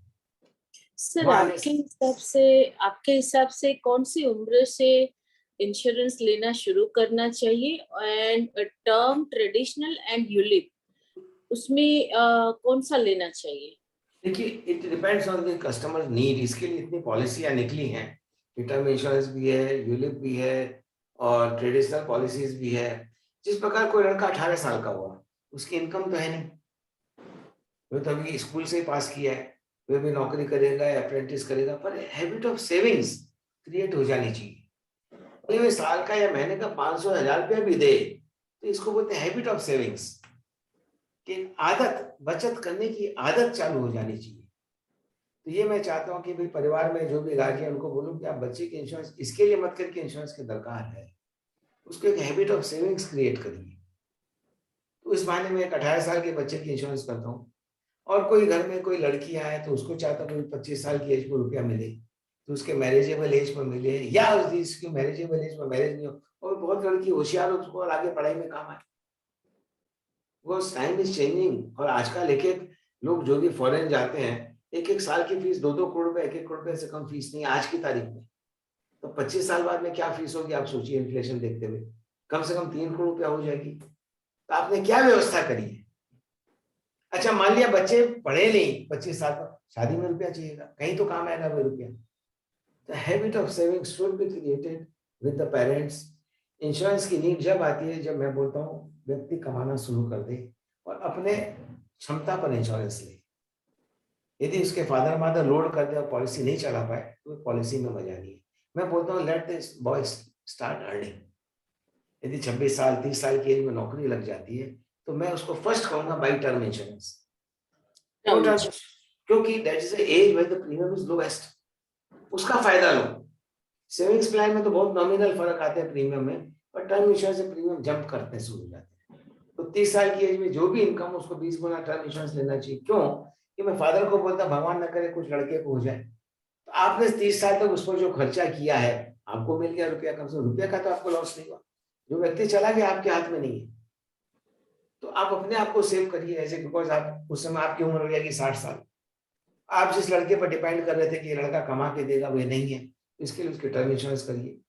और उसके बाद में लड़का और कमाए तो टर्म इंश्योरेंस बढ़ाए, फिर सेविंग्स प्लान, उसके बच्चों के बच्चे हो जाए तो उस हिसाब से पॉलिसी, उनकी सेविंग्स प्लान करिए पॉलिसी। तो इस स्टेज पर हर इंश्योरेंस समय रिव्यू होनी चाहिए।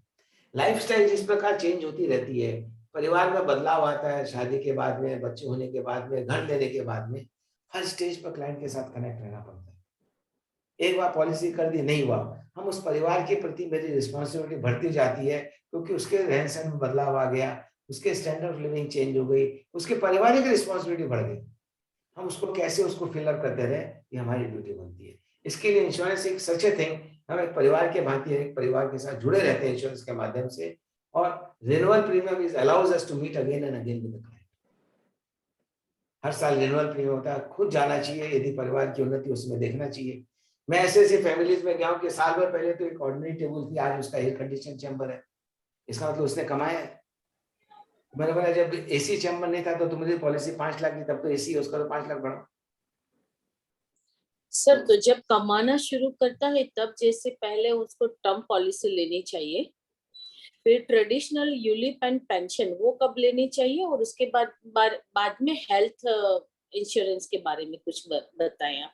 देखिए, हेल्थ इंश्योरेंस तो एट एनी एज लेना चाहिए। ऐसा नहीं कि वे हेल्थ इंश्योरेंस के लिए वेट करें, क्योंकि बच्चे और बड़े बीमारी कोई पूछ के नहीं आती है। मैंने अभी पिछले हफ्ता एक क्लेम दिया 3 साल की लड़की का, लीलावती हॉस्पिटल बॉम्बे में, निमोनिया हो गया था, 11.25 लाख का क्लेम दिया बॉम्बे में, लीलावती हॉस्पिटल। मेरे क्लाइंट बॉम्बे में है, उनका एडमिशन हुआ था, हॉस्पिटलाइजेशन हुआ था, 3 साल की लड़की, निमोनिया, 10,75,000 का बिल मैंने पेमेंट किया है, तो वाज ए कैशलेस। मैंने उसकी इंश्योरेंस 50 लाख की कर रखी थी, हेल्थ इंश्योरेंस की। तो हेल्थ के लिए तो कोई एज नहीं है। 3 महीने बाद बच्चे की इंश्योरेंस हो सकती है, 3 महीने बाद तुरंत करिए। कोई घर में कोई चिल्ड्रन जन्म लेता है, आती है मिठाई का डब्बा, इनविटेशन में उसका डेट ऑफ बर्थ लिख लेता हूँ, 3 महीने बाद चला जाता हूँ, इसका बच्चे का नाम इंक्लूड करो। अरे तुमको बहुत हड़बड़ी पड़ी है, चुप रहो यार, तुम हड़बड़ी मेरे को करने दो, मेरा I am doing my job. तो मान लिया कभी कुछ हो गया तो बोलेगा आपने हमको क्यों नहीं इंश्योरेंस का ख्याल करा है, आप कर सकते थे, आपने क्यों नहीं किया, मैंने भाई साहब मिठाई क्यों खिलाई आपने, तभी तो इंश्योरेंस किया, हमको पता ही नहीं चलता आपने घर में बच्चा हुआ। Now my duty start. तो इसके लिए insurance we have to keep ourself alert. हमको जुड़े रहना परिवार के साथ। मेरा कर्तव्य है, अगला बिजी है, दैट इज हिज जॉब, पर मैंने अपने क्या कर्तव्य किया, I failed in my duty. इसके लिए मैं चाहता हूँ हेल्थ इंश्योरेंस हर व्यक्ति की होनी चाहिए, क्योंकि after changing in the financial act and insurance income tax act 2 lakh से ऊपर में नगद कोई हॉस्पिटल पेमेंट लेता नहीं है, तो 2 लाख से ऊपर नहीं लेने से फिर कैशलेस में जाना पड़ता है। रुपया कहाँ से लाएगा 2 लाख? अच्छा, जो व्यक्ति बीमार है वो हो सकता है चेक में साइन नहीं कर पाए, उसको पता ही नहीं कि बैंक का पोजीशन क्या है। अच्छा, परिवार वालों को बोलेंगे रुपया दे दो, बोलेगा आज तो मेरे पास में रुपया नहीं है। मैंने ऐसी भी घटनाएं देखी कि भाई बोलता है मेरे क्रेडिट कार्ड में बैलेंस ही नहीं, मैं कहाँ से पेमेंट दूं? पूछने खड़े हैं पर रुपया देने कोई नहीं खड़े। फाइनेंशियल नीड एक इंश्योरेंस एजेंट ही खुल के दे सकता है, कोई नहीं दे सकता। समाज में पूछ के लोग जाएंगे क्योंकि काम हो तो बोलना, रुपये का काम है कि इंश्योरेंस एजेंट के अलावा कोई नहीं कर सकता वर्ल्ड में। That is the power of my profession. We are such a powerful personality for financial saviour to the family, nobody else. भगवान ने जन्म तो दिया है, तो financial help care insurance agent कोई की नहीं ड्यूटी है। तो फाइनेंशियल हेल्प इंश्योरेंस एजेंट इस संसार में, इसके अलावा कोई नहीं कर सकता है। होल वर्ल्ड में मेरा चैलेंज है, कोई नहीं कर सकता है, सिर्फ insurance agent. So why should we not do our full duty? That is the power of my business. हमारे इतने पावरफुल बिजनेस है, फिर भी हम बोलते नहीं, हमको अच्छा नहीं लगता इंश्योरेंस की क्यों बात करें। अरे इंश्योरेंस तो हम गर्व से बात करते हैं, हम बोलते हैं भगवान के अधूरे काम को मैंने पूरा किया। भगवान ने किसी को पैसा दिया है, किसी को नहीं दिया है, पर insurance is such a thing, paying penny to get a pound. आप 1 रुपए में 1000 की रिस्क कवर कर सकते हो। मैं हमेशा एक क्लाइंट को कभी बोलता हूँ कि आपने गाना सुना है? बोले क्या? तुम 1 पैसा दोगे 10 लाख देगा। बोला गाना है, सुना है, बहुत पुराना गाना है। ये आज के युग का गाना। बोले कैसे? तुम 1 रुपया प्रीमियम दोगे, मैं 1000 रुपये का क्लेम दूंगा। कौन भगवान हुआ? आप गरीब हो, आप 1 देते हो, मैं 1000 देता हूँ। भगवान मैं हूँ, आप नहीं हो। I talk like this to the client कि तुम 1 पैसा दोगे, मैं 10 लाख देगा। गरीबों की सुनोगे, तुम्हारी सुनेगा। तो मैं बोलता मैं अमीर हूँ क्योंकि मैं पैसा देता हूँ, मैं भगवान हूँ क्योंकि मैं रक्षा करता हूँ फाइनेंशियली। आप गरीब हो, आप 1 रुपया देते हो, मैं 1 लाख देता हूँ। क्या तकलीफ है? I am doing my duty. भगवान को तो हमने किसी ने देखा नहीं, हमें समझते हैं कि एक पावरफुल अस्तित्व है जो है, जिसको हम मान के अपने आप में शक्ति लाते हैं। मैं बोलता हूँ इंश्योरेंस एजेंट से ज्यादा पावरफुल कोई नहीं है दुनिया में। मैं जब हॉस्पिटल जाता हूँ कोई का पूछने, तो पेशेंट की आंख खुलती है कि दमानी साहब आए, क्लेम पास हो जाएगा तो आप इलाज करो। You take your health, I will take your wealth. Health की रक्षा करिए, वेल्थ की रक्षा करने के लिए मैं हूँ। जिस प्रकार भगवान बोलते हैं ना कि मैं हूँ, मैं बोलता मैं हूँ, कोई नहीं है साहब, सब पूछने वाले हैं, सब पूछ के चले जाएंगे, खड़ा मैं हूँ रुपया देने के लिए। So that is the power in my profession. It's such a wonderful, noble profession कि मैं आज भी बोलता हूँ कि मेरे प्रोफेशन के अलावा वर्ल्ड में इससे अच्छा कोई प्रोफेशन नहीं है। I challenge doctor, I challenge वकील। डॉक्टर का काम है पेशेंट बचाना या नहीं बचाना, उसके हाथ में नहीं है। बच भी गया तो मैं रक्षा करता हूँ मेडिक्लेम देके, मर गया तो लाइफ इंश्योरेंस देके मैं रक्षा करता हूँ। सही। डॉक्टर जाके नॉक नहीं कर सकता इस घर में कोई बीमार है हमको दिखाओ। इंश्योरेंस एजेंट नॉक कर सकता है इस घर में कोई इंश्योरेंस नहीं, मैं करूंगा। तो ये डॉक्टर घर पर आके बोलेगा कोई बीमार है, मैं देखने हम बोले भागो, मेरे घर में कोई बीमार नहीं, आ गया पूछने के लिए। वकील आएगा आपके घर में कोई लड़ाई, हमको केस दोगे क्या? अरे तुम लड़ाई कराने के लिए आए, निकलो। और इंश्योरेंस एजेंट आके नॉक करेगा, इंश्योरेंस है कि नहीं बताइए हमको, मैं इंश्योरेंस कर दूं। We are such a noble profession. हमको इतनी छूट मिली है कि हम आराम से लोगों से बात कर सकते हैं। ये सुविधा कोई profession, we can knock any door, doctor cannot knock. बहुत आपने बहुत पॉजिटिव साइड बता दी इंश्योरेंस एजेंट की, क्योंकि इंश्योरेंस एजेंट का यूजुअली ऐसा होता है कि फोन आता है तो लोग इग्नोर कर देते हैं, बहाने बनाते हैं, मेरे सीए को पूछ के बताऊंगा, सोच के बताऊंगा। कितने सारे पास भी आते हैं। मेरे क्लाइंट ने कहा कि वो सीए आ गए थे, दमानी साहब 5 करोड़ की पॉलिसी देना, साहब मत लीजिए। मैंने उस व्यक्ति को कहा कि आप मर जाओगे तो आपके परिवार की, आपकी वाइफ क्या सीए देखेगा कि कौन देखेगा? हमको तो इनके आचरण ही गलत रखा है। वो तो पहले बकाया फीस मांगेगा अपना। छोड़ो, Who is he to take care of family? उसका क्या अधिकार है आपके परिवार को देखने का? हम बोले भाई साहब आप दोगे? मैंने एक डॉक्टर की इंश्योरेंस करी थी, रात में 1 बजे हमको टाइम दिया था, कलकत्ता के लीडिंग कार्डियोलॉजिस्ट, हमको रात में 1 बजे टाइम दिया गया था। मैं उनके घर पर गया रात में 1 बजे, क्योंकि उनको दिन भर टाइम नहीं है, ओटी में रहते हैं, दिन भर सुबह 7 से लेकर रात में 11 बजे तक ओटी में रहते हैं। तो रात में 1 बजे मैं उनके घर पर गया था। उन्होंने कहा कि डॉक्टर साहब, बोले कि दमाई साहब इंश्योरेंस की बात करें, मैं तो इंश्योरेंस को समझता नहीं हूँ, मेरा brother in law chartered accountant, तो वे इंश्योरेंस समझ के बोल देगा कितने का लेना। उस चार्टर्ड अकाउंट ने तो उनकी आदत है कि करके कोई लाभ नहीं इंश्योरेंस करके, सीधा ही कहा कि डॉक्टर साहब बहुत कमाते हैं, इंश्योरेंस की क्या दरकार है। तो मैंने उनके डॉक्टर साहब की वाइफ को पूछा कि भाभी जी एक प्रश्न पूछता हूँ, डॉक्टर साहब आपको रोज कितना रुपया हाथ में देते हैं? तो बोले कि महीने का हमको 5 लाख हमको खुद को मिल जाता है खर्चे का। बिग डॉक्टर थे, बोले हमको 5 लाख रुपया महीना मिलता है, हमको आराम है। बोले एक बात बताओ भाभी, डॉक्टर साहब नहीं लेंगे तो कौन देगा? आपका भाई आपको देगा, मतलब उनका साला साहब देगा। आपका भाई यदि आपको महीने का 5 लाख दे, इंश्योरेंस की दरकार नहीं। तो चार्टर्ड अकाउंटेंट जो ब्रदर ने लिया था, उनको भाई साहब इंश्योरेंस की दरकार नहीं है, आप ये गारंटी कर दो कि आप अपनी बहन को 5 लाख रुपया महीना दोगे, मैं इंश्योरेंस नहीं बेचूंगा। तो चुप हो गया। बोले भाई साहब अच्छा हाँ तो कर दो, कौन देखने गया है, कि हाँ कर दो कि मैं दे दूंगा। उनके मुंह से हाँ भी नहीं निकला। डॉक्टर साहब आपके साले साहब को अपनी बहन को देने में शर्म आ रही है, 5 लाख रुपया महीना मैं दूंगा। डॉक्टर साहब की मैंने पॉलिसी करी, उस समय 1 करोड़ की पॉलिसी करी। उनका लड़का सोनी कंपनी जीएम लंदन में है, वो आया इंडिया तो उसकी पॉलिसी करी, उनकी लड़की की पॉलिसी करी। डॉक्टर साहब बोले ये सब छोड़े यार, साला तो और बर्बाद कर देगा हमको, आप अपना इंश्योरेंस करिए। तो इट्स नॉट अबाउट कि भाई ठीक है नेगेटिव आनी चाहिए, but that allows me to learn and tell the client why you need insurance. It is your personal thing, insurance should not be discussed, it should never be discussed, it's your personal thing. अपनी खुद की सुरक्षा है, परिवार के लिए आप करो। If you love your family do it, if you don't love your family forget it. अपने परिवार को करते हो करिए इंश्योरेंस, नहीं करते हो मत करो, कौन बोलने गया। इसके लिए insurance is always say it is a symbol of love. There is a word in insurance, life insurance is a symbol of love. इस प्रकार इंश्योरेंस एक ऐसी चीज है जो इतने चीज इसमें सम्मिलित है, इसमें पारिवारिक है, इसमें फैमिली बॉन्डिंग है, इसमें इमोशंस है, इसमें हमारी ड्यूटी बनती है how to come across the people. Awareness नहीं है, उसको अवेयरनेस लानी। Every person is a buyer. हम ये नहीं कह सकते कि इंश्योरेंस नहीं बिकती है, they are buyer, we have to create awareness. लोग लेने को तैयार है, इसके लिए हमारी ड्यूटी बनती है लोगों के पास जाएं, मिले, इंश्योरेंस की बात करें। मैक्सिमम नहीं तो करेगा, कोई खास बात नहीं, हमने अपना कर्तव्य किया। हम ये कहते हैं हमने अपना कर्तव्य किया, आप नहीं लिया आपकी इच्छा है। हमको इस बात का दुख नहीं होगा कि आपके परिवार को मैंने फाइनेंशियली सेव क्यों नहीं किया। इसके लिए आज का समय ऐसा है कि भाई लोगों में अवेयरनेस आनी चाहिए, लेनी चाहिए। इंश्योरेंस की मैसेज स्प्रेड होती है, गवर्नमेंट करती है, पर हमारे एजेंट की काफी ड्यूटी बनती है कि हम कैसे अपने समाज में अपने परिचित लोगों को, अपने दोस्त मित्रों यार पड़ोसी जिनको भी जानते हैं और जिनको नहीं भी जानते उनसे इंश्योरेंस की बात। मैं हमेशा अपने आप को इंट्रोड्यूस करता हूँ, किसी व्यक्ति से क्लब में या सोसाइटी में मिलता हूँ, I am Ramesh Damani, I am an insurance. इस मेरा एक पेट वर्ड है गांधी जी।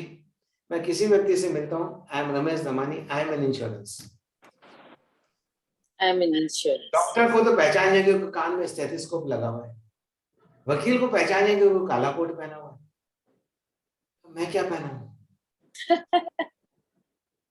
तो I have to introduce myself, and your name should speak synonyms with your word that you are an insurance. So in Calcutta, people know me Ramesh Damani, insurance. Yeah, people should know insurance, Ramesh Damani.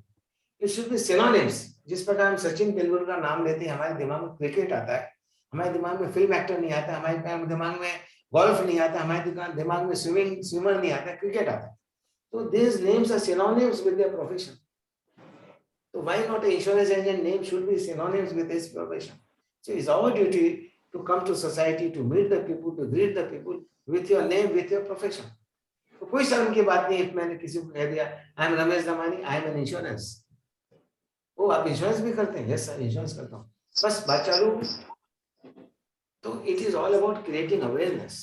और अपने काम से शर्म क्या चीज की? यदि बाटा जूता बेच सकता है और सबसे वर्ल्ड का बड़ा मोची बन सकता है, लोहा बेच करके टाटा सबसे बड़ा लोहार बन सकता है, हम तो इंश्योरेंस है। टाटा लोहा बेचता है तो लोहार हुआ, बाटा जूता बेचता मोची हुआ, तो वर्ल्ड का सबसे बड़ा मोची बाटा, वर्ल्ड का सबसे बड़ा लोहार टाटा। हमें क्या कमी है? अपने काम से कभी भी शर्म नहीं करनी, अपने काम को गर्व से करना, चाहे कैसा भी काम, कोई काम छोटा नहीं है। हमारी सोच हमको छोटा करती है, हर काम इंपॉर्टेंट है। एक गृहिणी घर में खाना बनाती है, यदि खाना नहीं बनाए तो घर में तबाही हो जाएगी, हस्बैंड भूखा रहेगा, लड़ाई हो जाएगी, खाना नहीं बना, ढंग से नहीं बना, ये नमक ज्यादा है, ये ज्यादा है। गृहिणी भी कुशल है। हर व्यक्ति अपने आप में कोई ना कोई, हमारे हर व्यक्ति में कुछ ना कुछ विशेषता है।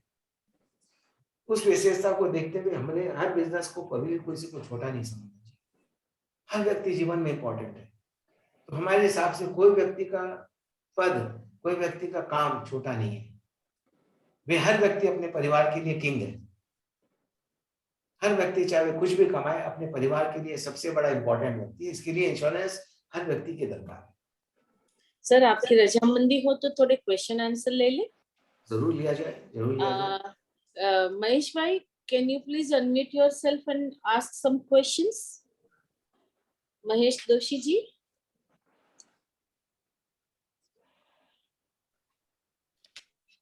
और किसी को क्वेश्चन है तो प्लीज रेज योर हैंड।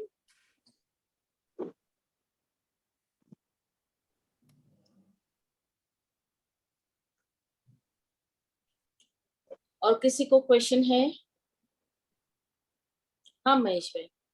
नहीं सब બરાબર એકદમ જે હતા ક્વેશ્ચન બધા આવી ગયા એમના લેક્ચર બરાબર બધું ક્લિયર થઈ ગયું મારે અને સરસ अच्छा. રીતે સમજવામાં આવ્યું વેરી નાઇસ अच्छा. આઈ એમ ઇમ્પ્રેસ્ડ હા બરાબર છે બરાબર. Lina ji, I just want to ask Damani sir, as a customer, while buying a life insurance and health insurance, उसको क्या चीजें डिस्क्लोज करनी चाहिए, अपने एजेंट को बतानी चाहिए? Sir please share this. देखिए, insurance is a contract of utmost good faith. एक इंश्योरेंस कंपनी बंद कमरे में कागज देखती है, उसको कागज में जो दिखता है उसी बेसिस पर प्रपोजल पास होता है. पर वही व्यक्ति कभी बीमार होता है, हम ये नहीं कहते कि वे कोई हालत में सप्रेस करना चाहेगा. हो सकता है उसकी कंडीशन ऐसी हो जो बात ही नहीं कर पाए. तो परिवार वाले यदि हॉस्पिटल में एडमिशन कराने जाएंगे तो बोलेंगे हमारे हस्बैंड को तो 5 साल से डायबिटीज है, इनको 10 साल से हाइपरटेंशन है, इनका ये इलाज चल रहा है, तो डॉक्टर लिख देगा. और बाद में इंश्योरेंस में भगवान न करे कोई घटना घट जाए तो सप्रेशन ऑफ फैक्ट में क्लेम रिजेक्ट हो जाती है. मेरे साथ एक केस हुआ था. मेरे क्लाइंट को डायबिटीज है और 15 साल से डायबिटीज है. उसने बोला दमाई साहब डायबिटीज मत लिखो क्योंकि प्रीमियम लोडिंग हो जाएगा. तो भाई साहब मैं तो लिख के करूंगा, बिना लिखे नहीं करूंगा. मैं नहीं, कभी कुछ होगा तो मैं डॉक्टर को बोल दूंगा हमको कुछ नहीं बीमारी है. मैंने उसके सामने उसकी वाइफ को फोन जुड़ाया. Literally I called her wife in his front. कह रहे तुम्हारे हस्बैंड को कभी कुछ हो गया तो उनकी बीमारी के बारे में क्या बोलोगी? बोले क्या हो गया उनको? मैं घबरा गई. मैंने घबराने की कोई बात नहीं, मेरे सामने पान पराग खा रहा है. पर कभी कुछ बीमारी इनको अस्पताल में जाना तो मैं तो बोल दूंगी इनको तुम डायबिटीज बोलो. बोलूंगी 15 साल से डायबिटीज है. स्पीकर फोन था, मैंने सुन ले तेरी वाइफ क्या बोल रही है. कोई जरूरी नहीं है कि तुमको होश रहेगा. कभी ऐसी बीमारी हो गई तुमको होश ही नहीं और वाइफ जाके भर्ती करेगी और बोलेगी 15 साल से डायबिटीज है, कभी क्लेम नहीं मिलेगा. मैं इंश्योरेंस नहीं करूंगा. Better don't go for insurance. उसके इंश्योरेंस मैंने करी, सब लिख के किया, लोडिंग लगा, बट ही इज हैप्पी कि हमारा कॉन्ट्रैक्ट सही है. क्योंकि सुप्रीम कोर्ट का डिसीजन है smallest misrepresentation will lead to reputation of. तो इसके लिए कभी भी कुछ हो कोई चिंता की बात नहीं है, सब डिस्क्लोज करिए. क्योंकि आप जिस प्रकार से एक जमीन लेते हो उसकी कितनी इंक्वायरी कराते हो, उसका कॉर्पोरेशन से इंक्वायरी कराते हो, उसकी लीगल चेकिंग कराते हो, उसकी डॉक्यूमेंटेशन चेकिंग कराते हो, इनकम टैक्स क्लियरेंस देखते हो कि जमीन में गवर्नमेंट का कोई अटैचमेंट है कि नहीं है. तो जिस प्रकार एक प्रॉपर्टी लेते हो इतनी इंक्वायरी करते हो और आप निश्चित हो कि हमने परिवार के लिए प्रॉपर्टी ली, अच्छी ली, उसी प्रकार insurance is A cash property. आप अपने आप को डिस्क्लोज करके पूरा क्यों नहीं करते हो? गलत मत करो कॉन्ट्रैक्ट. तो इसके लिए जिस प्रकार जमीन खरीदने के लिए, मकान खरीदने के लिए इतनी इंक्वायरी करके लेते हो, अपनी हेल्थ की सुरक्षा के लिए आप अपना डिस्क्लोजर करिए. और कोई घबराने की बात नहीं है. आजकल डायबिटीज वालों की, हाइपरटेंशन, लाइफस्टाइल डिजीज की इंश्योरेंस होती है. कोई चिंता की बात नहीं। इसके लिए इंश्योरेंस में फुल डिस्क्लोजर होना चाहिए, अपने इनकम, अपने प्रोफेशन, अपने health, specially health and income should be properly disclose. आप अपने लिए, परिवार के लिए सुरक्षा ले रहे हो। और सर ये अपने ऑडियंस को हम बता दें कि आज की जो इतनी सारी इंश्योरेंस कंपनी है, हर तरह के प्रोडक्ट्स अवेलेबल है। तो अभी तो ऐसे प्रोडक्ट्स अवेलेबल है, जिनको कैंसर हुआ उनको भी हम हेल्थ इंश्योरेंस दे सकते हैं, जिनको डायबिटीज है उनको दे सकते हैं, हार्ट पेशेंट है, बाईपास किया है, उनको भी हेल्थ इंश्योरेंस मिल सकता है। और there is no age limit, मतलब 80 साल के व्यक्ति भी अगर मैंने किया 82 इयर्स का पॉलिसी क्या है। हाँ, yes. So please audience, please be noted कि आप अपने सीनियर सिटीजन्स की भी पॉलिसी अब करा सकते हो। तो ये नहीं, ये सारे प्रोडक्ट्स अवेलेबल है, whether in the heart related, cardiac है, डायबिटीज है, या फिर की कैंसर पॉलिसी भी आ गई है। अगर कैंसर हुआ है उनको भी हेल्थ इंश्योरेंस अभी मिल सकता है। अच्छा, कुछ टाटा की आई है पॉलिसी जिसमें 100 डिजीज कुछ कवर करते हैं। Products available in the market. तो ये प्री एग्जिस्टिंग डिजीज है। और जनरली अभी हेल्थ इंश्योरेंस में प्री एग्जिस्टिंग डिजीज में जनरली 48 मंथ्स का वेटिंग पीरियड है। लेकिन ऐसे भी इनोवेटिव सभी कंपनी के प्रोडक्ट्स आए हैं कि सब लोग, मुझे डायबिटीज है, वो उसका कवरेज चालू होगा 4 साल कंप्लीट होने के बाद। लेकिन आप एक्स्ट्रा प्रीमियम देते हो तो 1 महीने के बाद भी चालू हो सकता है, 1 साल के बाद भी चालू हो सकता है, depending upon the premium paying capacity. तो मतलब प्रोडक्ट वेरी इनोवेटिव आए हैं। तो ये हमको ये मतलब इल्यूजन में नहीं रहना है कि we are uninsurable. I am talking about health insurance. Life insurance में तो दमानी साहब ने किया कि एक बार आपका मतलब कुछ आ गया शरीर में तो इंश्योर होना थोड़ा मुश्किल होता है। लेकिन उसमें भी आप डायबिटिक हो तो मिल सकता है, but you have to disclose everything to the insurance company. कहते हैं कि भाई अपने वकील, डॉक्टर, और एक चीज ऐड करता हूं, अपने इंश्योरेंस एडवाइजर से कुछ छुपाना नहीं चाहिए। Am I correct, दमानी साहब? एब्सोल्यूट कॉन्टेक्ट, एकदम सही बोलते हैं। बीमार आदमी तो अपना इलाज का बचने के लिए करता है, तो मैं बोलता हूँ फाइनेंशियली बचने के लिए अपने इंश्योरेंस डॉक्यूमेंट ठीक रखिए। सही। इसके लिए डिस्क्लोजर होना चाहिए और it is a fedi at utmost good faith. So you have defeated yourself by non-disclosure. आप अपने काम गलत कर रहे हो। आप कोई गलत मकान थोड़ी खरीदोगे। मैं लोगों को आप गलत मकान खरीदो नहीं तो आप इंश्योरेंस भी गलत मत खरीदो। I always try to say that कि नहीं, आपका फाइनेंशियल प्रोटेक्शन है। मकान आपका रहने का जन्म भर का है तो इंश्योरेंस भी जन्म भर के लिए लेगा, क्योंकि कुछ हो गया तो कैश मिलेगा। कभी नॉन डिस्क्लोज मत करिए। सही। किसी को कोई सवाल है इंश्योरेंस के बारे में? बहुत वाइड सब्जेक्ट है, बहुत सारे इसके पहलू है जो हमें समझने चाहिए, और बहुत सारे मार्केट में कंपनीज है और उसके हर एक कंपनी के बहुत सारे पॉलिसीज है, टर्म, ट्रेडिशनल, पेंशन, सभी वाइड रेंज के होते हैं। हाँ, वाइड रेंज के हैं। तो जो भी है समझ के करना चाहिए हमको, और हमारी नीड के हिसाब से चाहिए। दवानी साहब, आपको अगर 1 या 2 टिप्स देनी हो ऑडियंस को, तो while they are buying the insurance, तब उनको कौन सी चीजें ध्यान में रखनी चाहिए? मैं क्वेश्चन पूछ सकती हूँ सर को? हाँ जी। हाँ सर, ये LIC के सामने क्या प्राइवेट कंपनी का बहुत आ रहा है, तो इसमें कुछ 1-2 टिप्स हो तो दे दो ना सर। क्या चीज का समय, क्या टिप्स? LIC के सामने प्राइवेट इंश्योरेंस कंपनी का वो रिटर्न ज्यादा है और शॉर्ट टर्म है, ऐसा कुछ सब कुछ आता है, तो इसके सामने 2-3 टिप्स आपके पास जो अलग है तो दे दो। देखिए, टिप्स की बात यह है कि हर कंपनी की अपने अपने अलग फाइनेंशियल इन्वेस्टमेंट पॉलिसीज है। हर कंपनी के अपने एक्सपेंस रेशियोज अलग हैं। तो जिस कंपनी के एक्सपेंस रेशियो कम है वे रिटर्न ज्यादा दे सकता है। तो हम ये कभी नहीं कहेंगे कि हम कंपेयर नहीं करते कि किस कंपनी की क्या नीड है और क्या नहीं है। और as an insurance agent we are not allowed to compare product. Company के साथ काम करते हैं, हम have to be loyal to that company, पर कस्टमर की नीड समझते हुए हमको इंश्योरेंस सेल करना है। तो उसकी क्या रिक्वायरमेंट है? Insurance first of all is not a fixed deposit. Insurance is all about the protection. हम एज ए इंश्योरेंस फर्स्ट चाहते हैं कि go for the term insurance. Yes, और रिटर्न की बात जब आती है कि जब हमारे पास में टर्म इंश्योरेंस एडिक्वेट हो जाए, फिर हम परिवार और बच्चों के लिए पॉलिसी या उनके सेविंग्स प्लान या उनके मैरिज प्लान या उनका हायर एजुकेशन प्लान की हम पॉलिसी की बात करते हैं। ना रिटर्न आते गारंटीड प्रोडक्ट निकालती है, एलआईसी के पास भी गारंटीड प्रोडक्ट है, एलआईसी के पास में जीवन शिरोमणि गारंटीड प्रोडक्ट है, उनके पास में काफी गारंटीड प्रोडक्ट है। हर कंपनी के अपने अपने प्रोडक्ट है जिसमें मुश्किल से 0.25 से लेकर के 8% का वेरिएशन होता है। Yes, yes, depends on the need and requirement, क्योंकि देश में इन्वेस्टमेंट अपॉर्चुनिटी सबके लिए एक समान है। ये नहीं कि प्राइवेट कंपनी कोई अमेरिका में रुपया लगा रही है, वे भी इंडिया में इन्वेस्ट कर रहे हैं, वो भी इंडिया में ही लगाती है। तो इसके लिए आगे फिर के घूम फिर के उतने ही आने का है, पर डिपेंड्स कि आपको क्या प्रोडक्ट की दरकार है। यस, यस, इस प्रकार बाजार में 20 तरीके की साबुन मिलती है, कोई लक्स लेता है, कोई डव लेता है, कोई रेक्सोना लेता है, कोई हमाम लेता है, कोई गॉडरेज लेता है। सबके नियम है कि शरीर को, बदन को साफ करना, पर नॉट डिपेंड्स कि आपको क्या क्वालिटी की चाहिए। कोई बोलता है महंगी हम नहीं खरीदेंगे, कोई बोलता है सबसे महंगी हमको लेनी है, कोई बोलता है इससे भी महंगी है तो दे दो।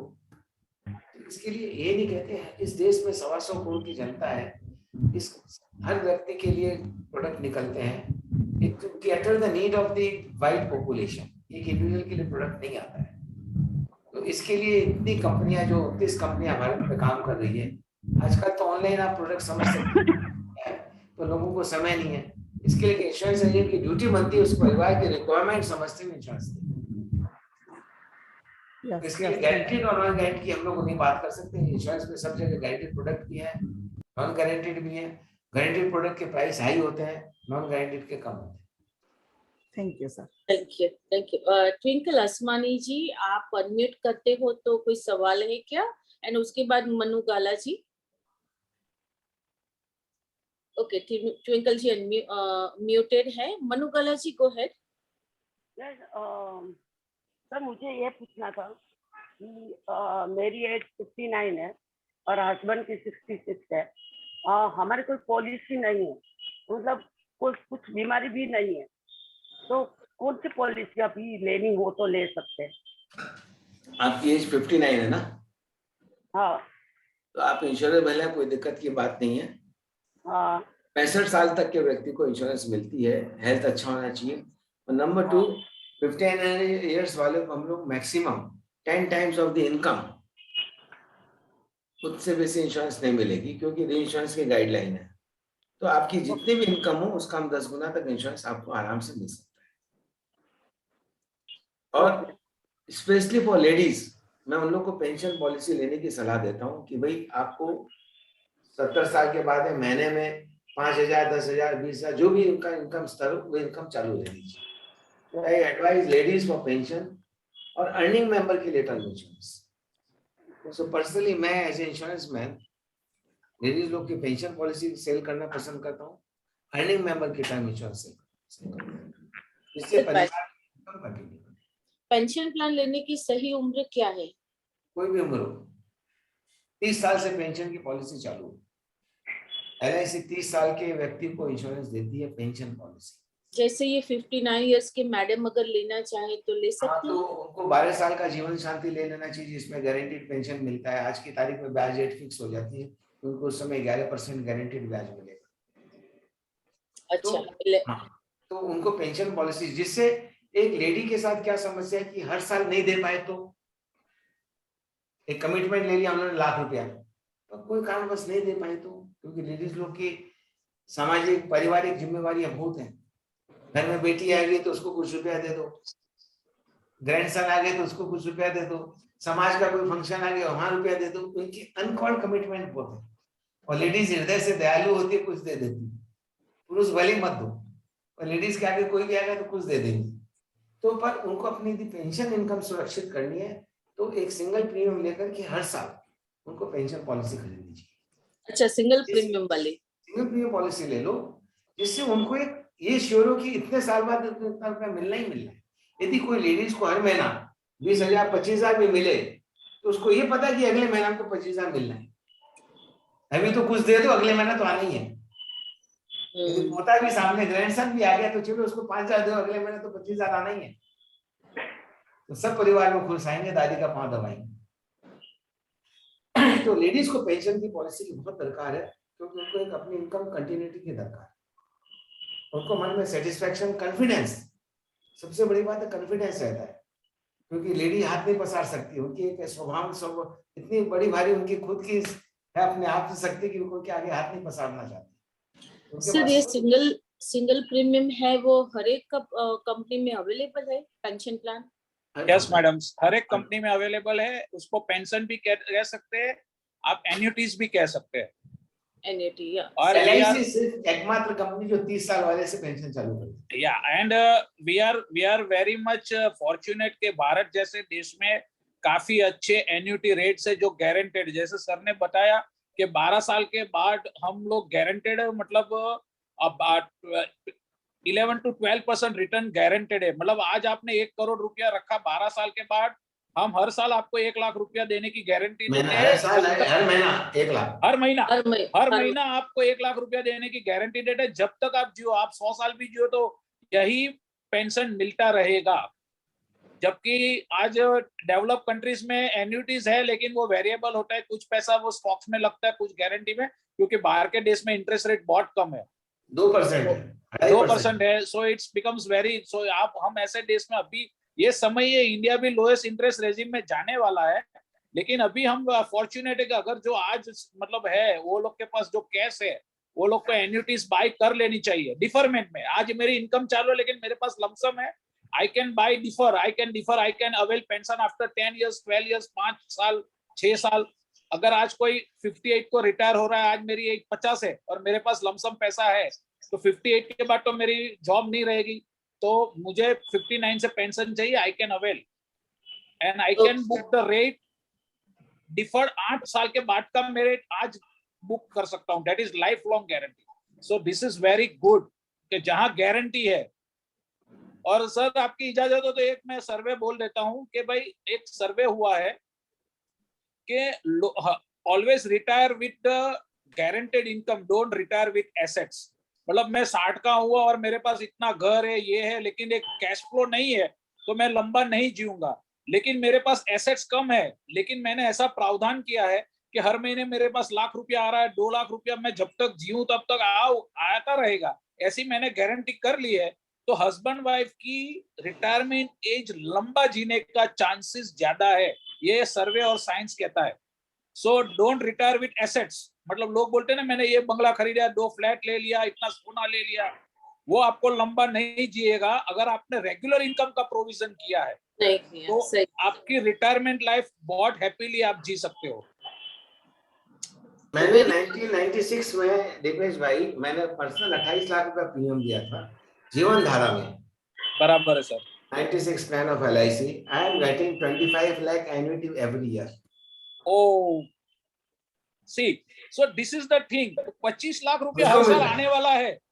एक ही बार दिया 28 लाख, एक बार दिया और लाइफ लॉन्ग हमको 25 लाख मिल गया। देखिए, and with a risk cover of 2 crore 56 lakh.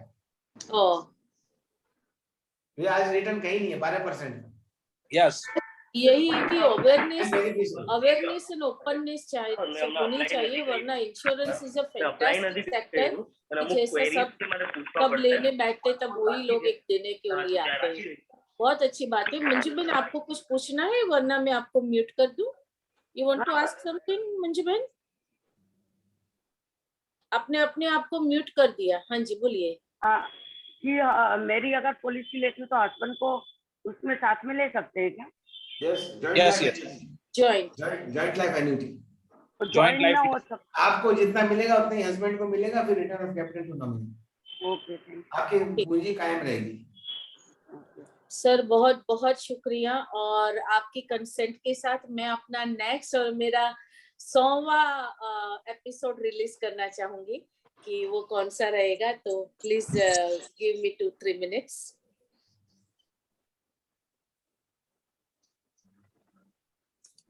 सौवा अपना एपिसोड है वो गुजराती में रहेगा। મિસ્કિન ની મહેફિલ। મિસ્કિન ગુજરાતી સમાજના કવિમાં ખૂબ જ જાણીતું અને પ્રસિદ્ધ નામ છે ડોક્ટર રાજેશ વ્યાસ, અને મિસ્કિન એમનું તખલ્લુસ છે। આપણા સૌના પ્રિય એવા કવિશ્રી રાજેશભાઈ વ્યાસ જેઓ મિસ્કિનના તખલ્લુસથી જાણીતા છે, તેઓ તેમની ગઝલ અને શાયરીની પોતાની અદાથી આપણને સંભળાવશે અને મિસ્કિનની મહેફિલ માણીશું। એમનો એક જ શેર જો અહીંયા કહું તો અહીંયા તો છું પણ હોઠેથી ભૂલાઈ ગયેલો માણસ છું. અહીંયા તો છું પણ હોઠેથી ભૂલાઈ ગયેલો માણસ છું. હું મારા જ ડાબા હાથે ક્યાંક મુકાઈ ગયેલો માણસ છું. સૌ આવી પોતાના ગુનાહો કબૂલી મનાવે છે મિસ્કીન. આ કોને કહું कि हूँ माराथी रेसाई गયેલો मानस છું. बहुत मजा आएगा आपको सुनने में. जो लोग भी गुजराती है उनके लिए तो it will be a fantastic show. तो और मेरा सेंचुरी मतलब 100वां एपिसोड है. मैं खुद बहुत एक्साइटेड हूँ. तो काफी सारी मात्रा में सबको जुड़ना है. और मिस्किन भाई के लिए ऐसा कहा जाता है कि वो ज्यादातर देश विदेशों में जाते हैं और 1 लाख रुपया 1 घंटे का वो लेते हैं. हमारी दोस्ती में हमारे 100वें एपिसोड पे वो दोस्ती के नाते आ रहे हैं. तो प्लीज मेरी आप सबसे रिक्वेस्ट है कि जरूर जुड़िए और बहुत सारे लोगों के साथ जुड़िए. Share will be link will be shared very soon just after this session. तो thank you so much Damani ji. मेरे पास शब्द नहीं है. आप इतनी बड़ी हस्ती हो और मेरे प्लेटफॉर्म पे आके अपना नॉलेज शेयर किया. I am really obliged sir. Thank you so much. Thank you, Dipesh bhai, for being a coordinator. Thank you very much. Damani sir, thank you very much. It was really you, an sir. enlightening session. Thank From you so horse's much. mouth. और sir आप बहुत अच्छा काम कर रहे हो. लोगों की लाइफ सिक्योर कर रहे हो. मैं भगवान से प्रार्थना करती हूँ आपकी लंबी आयु और स्वास्थ्य के लिए. Thank you so much. Twinkle भाई कुछ कहना चाह रही थी. कौन? Twinkle, Yes. Thank you so much ma'am. बहुत अच्छा सेशन था, बहुत नॉलेजेबल था. Thank you sir. Thank you. Thank you, Twinkle. Thank God you. bless you. Thank you, sir. All the best. Have a happy and healthy life. Thank you. Thank you you, very sir. Thank you very much. Thank you, Dipesh bhai. Thank you. Aujo. Aujo. Thank you so much. Thank you.